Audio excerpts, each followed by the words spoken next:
Sí, bueno, es la primera encuesta, ¿verdad? Va a hacer falta después compararla con otras o con otras que vengan a tratar de quizás darle explicación a algunos de los resultados de esta encuesta. Sin embargo, sí da un resultado ganador para el presidente Bukele en la primera vuelta. Y sin embargo, aparece bastante menor el resultado con relación a otras encuestas, ¿verdad? A mí me parece que allí hubo un sesgo de confirmación por parte de los encuestadores con relación a la pregunta de la candidatura del presidente Bukele y la lectura de los artículos en la Constitución que prohíben la reelección continua. Esto, dado que solo es un lado de la historia, hay otro lado de la historia en donde hay una explicación del por qué esto está pasando. Sin embargo, esa información no se le ha trasladado al encuestado y eso me parece que da una contaminación a gran parte de esta encuesta, especialmente con relación al presidente Bukele. Y aún así, el resultado es contundente en primera vuelta. En cuanto a diputados, los diputados de Nuevas Ideas obtendrían el 81% de los votos, mientras los demás andarían entre el 4% y el 2%. Todos estos resultados de estos porcentajes son con relación a la gente que ha manifestado su intención de ir a votar el día de las elecciones, que siempre supera el 50% en la mayoría de los casos y sin embargo, pues creo que el desafío es superar ese 51, 53% al que siempre hemos llegado, ¿verdad? Sería importante que la gente se motive, parece que están muy motivados a votar. La N ha llenado a la bancada CIAN de mucha vibra positiva, dado que la gente ha comprendido un fenómeno muy simple en realidad, es decir, el presidente Bukele en los primeros 2 años de su gestión tuvo un claro bloqueo a la aplicación o a la implementación de sus políticas públicas, especialmente en el ámbito del financiamiento, para poder ejecutarlas. Y lo localizamos o lo focalizamos más en el tema de la seguridad pública. Entonces la gente asocia a ese bloqueo con lo que puede pasar si no le da la mayoría nuevamente a la bancada CIAN. Porque aunque digan que no es cierto que muchos de los pandilleros presos saldrían libres si cambia la correlación de fuerza, yo voy a sostener que en cierta medida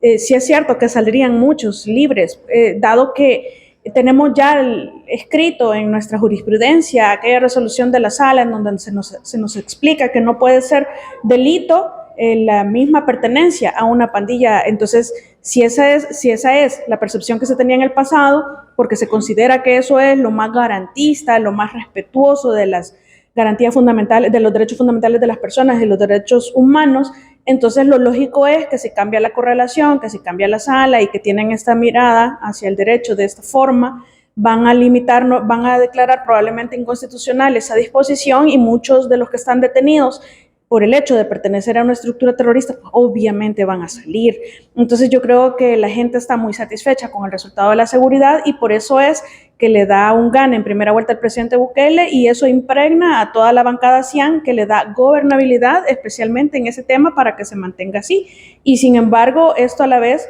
significa que la gente le está agradecida al presidente y que por eso le está dando el voto de confianza, o se lo va a dar, parece ineludible que le va a dar un voto de confianza para los próximos 5 años, y sin embargo, porque tienen la esperanza de que también le va a resolver otros problemas. El gobierno le apostó a que el segundo problema a resolver es la corrupción, pero la gente le está pidiendo a gritos que no, que su atención sea dirigida hacia el tema económico. Entonces, si el gobierno falla en estos 5 años, queda el presidente Bukele electo y en estos 5 años no se ve que se sienten las bases para resolver el tema económico en el país, que yo creo que eso sí está muy difícil,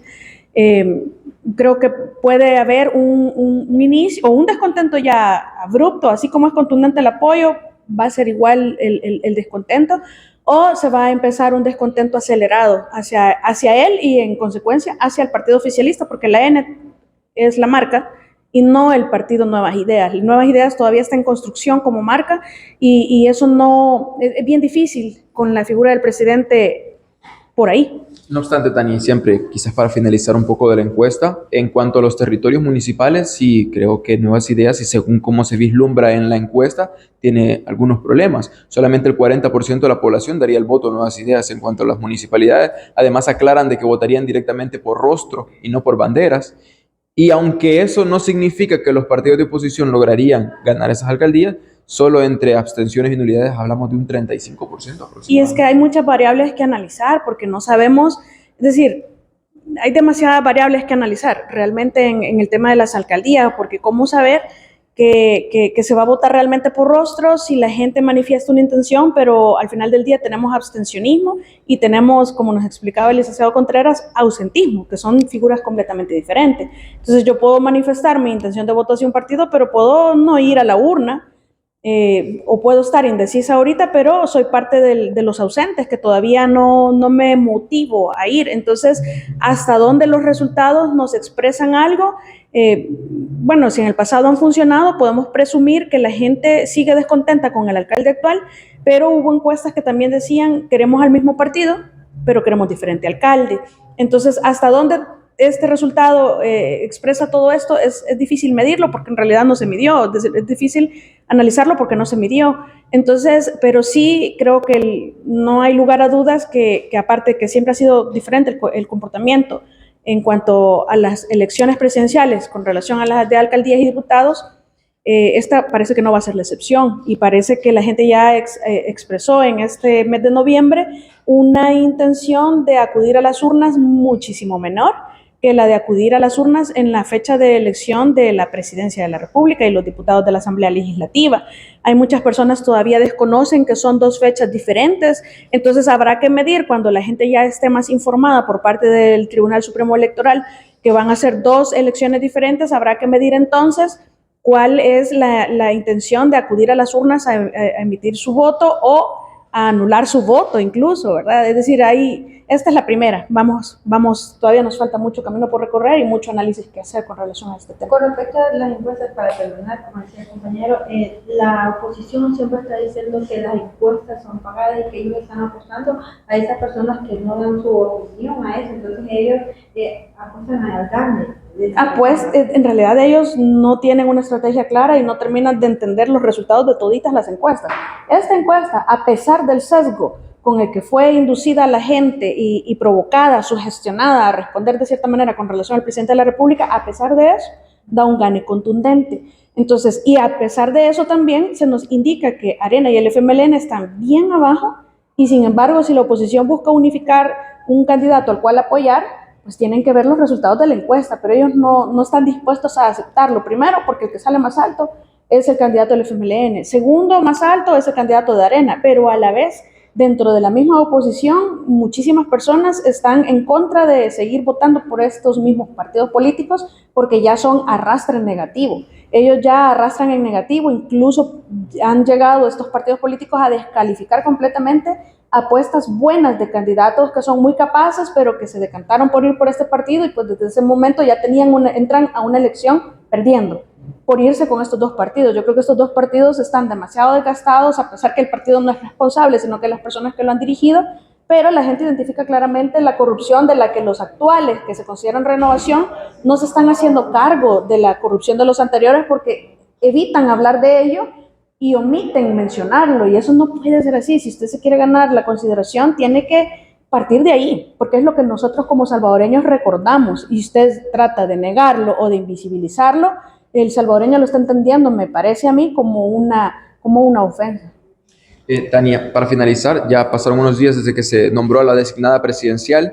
y esta semana sí hubo un encontronazo entre opiniones. Ernesto Castro decía de que ya se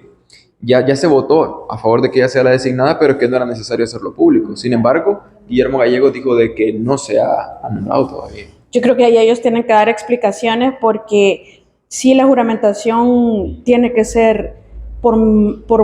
me parece que es de 43. Hay una hilación muy sencilla, es muy simple, y por eso es que tienen que dar explicaciones a ellos. El artículo, me parece que es el 121 de la Constitución, establece qué es la Asamblea Legislativa. La Asamblea Legislativa es un ente colegiado. Entonces, cuando nosotros nos vamos al 131 de la Constitución, ahí sí ya no recuerdo cuál es el ordinal, 15 o 16, establece claramente, son atribuciones y corresponde a la Asamblea Legislativa lo siguiente. Entonces ahí dice que debe juramentar a la persona que ejerza como presidente, a los designados, perdón, y ella está ejerciendo ya como presidente. Entonces, si dice el organismo colegiado tiene que hacerlo, pareciera extraño que eso hubiese sucedido en privado, dado que tienen que haber una votación de por lo menos 43 diputados, porque es la mayoría simple, y es un organismo colegiado, y el organismo colegiado ya lo dice en la misma Constitución que es la mayoría, es la asamblea, es el pleno, no es el presidente, a menos que ahí sí podría haber una salvedad que desconozcamos nosotros, en donde el Pleno le haya dado una designación al presidente de la Asamblea para que éste sea que la juramente. Y que eso puede ser también, porque por ejemplo en la Corte Suprema de Justicia pasa mucho, se designa el presidente de la Corte cuando son atribuciones del Pleno, se los designan a la Corte y al presidente de la Corte, y el presidente de la Corte es el que hace las juramentaciones, por ejemplo. Entonces podría haberse dado algo así, pero no lo sabemos, por eso digo, quien tiene que dar las explicaciones son ellos.